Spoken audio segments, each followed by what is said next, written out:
जय श्री राम, जय सीताराम, सभी देवी देवताओं की जय हो। नवपरायण तीसरा विश्राम। अब हम अपनी रामायण का तीसरा विश्राम अध्ययन करेंगे। राजा ने देखते ही उन्हें हृदय से लगा लिया। तदंतर वे आज्ञा पाकर हर्षित होकर बैठ गए। श्री रामचंद्र जी के दर्शन और नेत्रों के लाभ की बस यही सीमा है, ऐसा अनुमान कर सारी सभा शीतल हो गई, अर्थात सबके तीनों प्रकार के ताप सदा के लिए मिट गए। फिर मुनि वशिष्ठ जी और विश्वामित्र जी आए।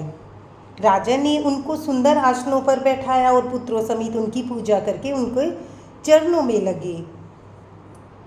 दोनों गुरु श्री राम जी को देखकर प्रेम से मुग्ध हो गए।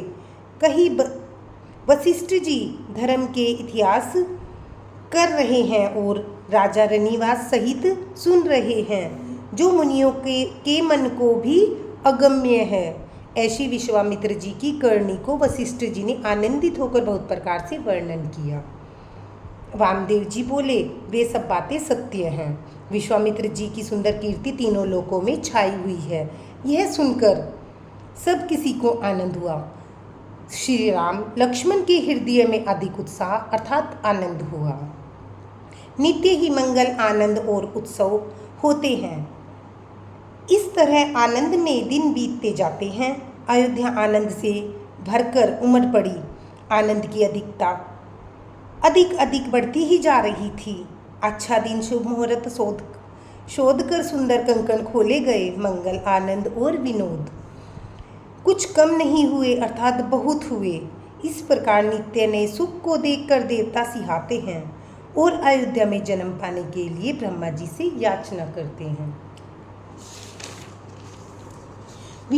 विश्वामित्र जी नित्य ही चलना अपने आश्रम में जाना चाहते हैं, पर श्री रामचंद्र जी इसने और विनयवश रह जाते हैं। दिनों दिन राजा का 100 गुना भाव प्रेम देखकर महामुनि विश्वामित्र जी उनकी सराहना करते हैं।